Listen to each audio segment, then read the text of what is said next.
Stuck on console, 30 frames per second got you down and your potato PC can't lift you up? Geforce Now could be just the thing you need. You might have a hard time believing that streaming games from the cloud could possibly be good enough for a proper gamer like yourself. I know I didn't even entertain the possibility that it could be good enough for me, until I accidentally tried it. Sure, I'd seen NVidia's claims of 4K resolution, 120 or even 240 frames per second. Impressive numbers, but no numbers could convince me that the end result was going to be a good experience. We've seen others claim that cloud gaming has arrived. Google, Xbox, PlayStation, Amazon, they'd all tell you that their cloud service works. But I always assumed that no matter the quality of the hardware in the cloud, the reality of geographic distances, limited data transfer speeds, those would inevitably and invariably result in nasty feeling input latency and ugly compression artifacts. Actually, Google Stadia, rest its artificial soul, it went some way to addressing my concerns on latency. Games actually felt pretty good on that service before Google shut it down, but I could never look past the degraded visual quality that resulted from compressing the image down to pipe it over the internet.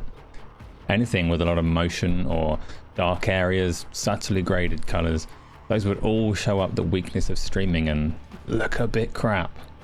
And those are present in pretty much all the games that I play. Games that include movement they're my favorite kind. I love it when the buttons do stuff, right?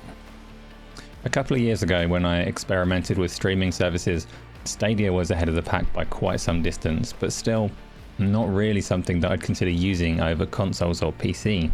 So I pretty much ignored cloud streaming services entirely, until I needed to find a way for my wife to play Baldur's Gate 3 with me. Baldur's Gate is a turn-based click-to-move kind of game, so it isn't very latency sensitive, and she has a less discerning eye than me. She watches crap TV with compression artifacts quite happily, so really we just needed something that works. I set her up with the first tier of Geforce Now, which offers a 1080p stream and it uses an RTX 2080. We fired up Baldur's Gate 3, and there it was. All the graphics options set to ultra and looking surprisingly incredible. I found myself scouring the shadows of the scene trying to find blocky artifacts and looking across the skies for telltale color banding, and I simply couldn't find a problem. That's when I knew that I had to try the ultimate tier for myself, just to see what it could do.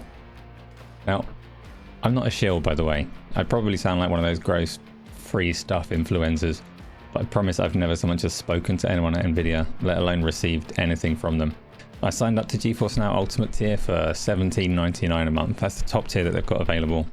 So my streaming sessions use an RTX 4080 with a 16-core Ryzen CPU, and I can stream up to 4K 120Hz with HDR. An actual RTX 4080, if you get one at home, is pretty close to the top end of GPU hardware on the market. And actually getting one for yourself, it costs over 1,000 monies. So for a lot of people, Geforce Now Ultimate is as close as you can get to having one of these cards.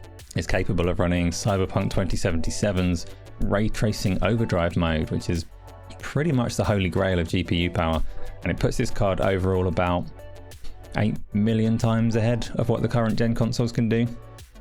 But with Geforce Now, the card obviously isn't in your home, so no matter how well the game is running on that hardware, everything depends upon the quality of the stream. I'm not living in a city centre, I don't have access to fibre to my premises internet. I'm in a sleepy little village, so I get about 70 meg download speeds.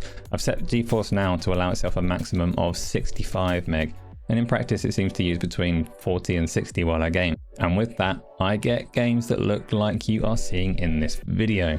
You're obviously watching on YouTube, so this footage has been compressed again from what I experienced, but you know, my YouTube workflow is pretty damn sexy, so I reckon if you're watching this on a big 4K HDR screen, you'll be suitably impressed by the image quality. Or I don't know, maybe my eyes just suck. Tell me, are you not impressed? Obviously visual fidelity means little if input latency is so high that the games aren't even fun to play. And Geforce Now performs really well. Things like Baldur's Gate 3 are obviously fine, but I'd also say that every game that I tried with a controller felt close enough to native that it could be enjoyed as though I was playing at home on a console. Stuff like Gears of War 5 and Assassin's Creed Valhalla, even first person control and Grounded, they all felt like I was playing locally. I also pushed the limits of responsive gameplay with a bit of Doom Eternal on keyboard and mouse. And this is where I'd say the latency could just about be felt. It's definitely playable, but Doom is such a snappy and smooth high performance game when you play it on local hardware that I would say that yes, you can feel a difference there. Or at least that presented a handy excuse that I could use to justify my duff accuracy to myself. So I could feel that it wasn't quite the same as playing at home, but I would also say that it would be good enough to get through the entirety of the campaign. Doom also gave me an opportunity to actually get some measure of the latency. I managed to catch my Windows hardware cursor overlaid beside the Doom Eternal menu cursor. This is captured at 60 Hz, and I can tell you that the latency between my local cursor movement, so as I actually move the mouse in my hand and Windows displays it on this arrow on the right, Geforce Now presents that movement back to me with Doom Eternal's cursor, and it's usually 2 frames behind, so about 30 milliseconds. So Geforce Now makes games beautiful and it makes them playable, but there are some important downsides to be aware of as well. Some really obvious and some you might not really have considered. For one thing, and this one is kind of obvious, $17.99 doesn't get you any games. This isn't a game subscription service like Game Pass, you're just hiring play sessions on powerful hardware. But the games that you play need to either be free to play, or you need to have access to them from one of the supported stores or subscription services. So Steam, the Epic Store, Game Pass for PC, Ubisoft Connect. And even then you'll find big chunks of your library unavailable because some publishers simply don't play nice. I really wanted to play Red Dead Redemption 2 because I'm having some trouble with that on my local PC. I own it on Steam. I can't play it on Geforce Now because Take-Two say no. Another minor issue that I had is with HDR support.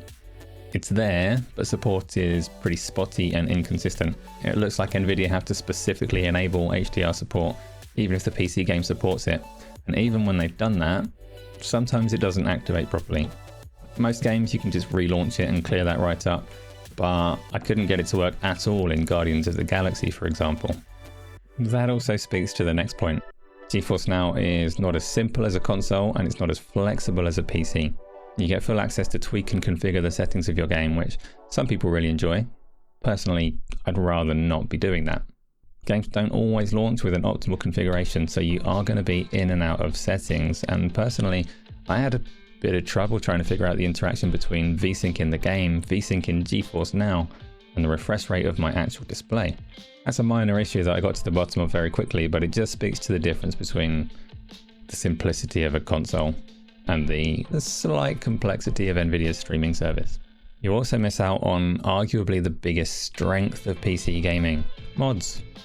Starfield is about to come out. That game's going to be incredible. I don't know if it's going to drop straight onto Geforce Now, but if it does, you can guarantee it'll be a better experience than it is on the Xbox Series X. Except you're not going to be able to use any mods whatsoever. You're hiring a session on some powerful hardware, but you don't have access to the file structure at all. I actually have a PC at home that can outperform Geforce Now. It's got an RTX 4090 sitting in its guts, but I'm still planning to keep up my subscription because for me, this service can deliver basically the same top-end experience across a number of games without kicking out 1,000,000 degrees of heat into my room or taking 100+ gigabytes of space on my SSDs. It's useful. It can't replace my home PC entirely because the library isn't complete, doesn't support mods, and it doesn't support virtual reality, which for me personally, that one's really important. Saying that though, if I didn't have some monster PC at my fingertips, then I reckon I'd use Geforce Now over any other gaming platform most of the time. It really is a great way to play. Sign up for Geforce Now using code ACERISASHIEL for a 0% discount today. And let me know if you think that cloud gaming platforms might be a part of your future, or if you're keeping your hardware in-house forever. Thanks for watching.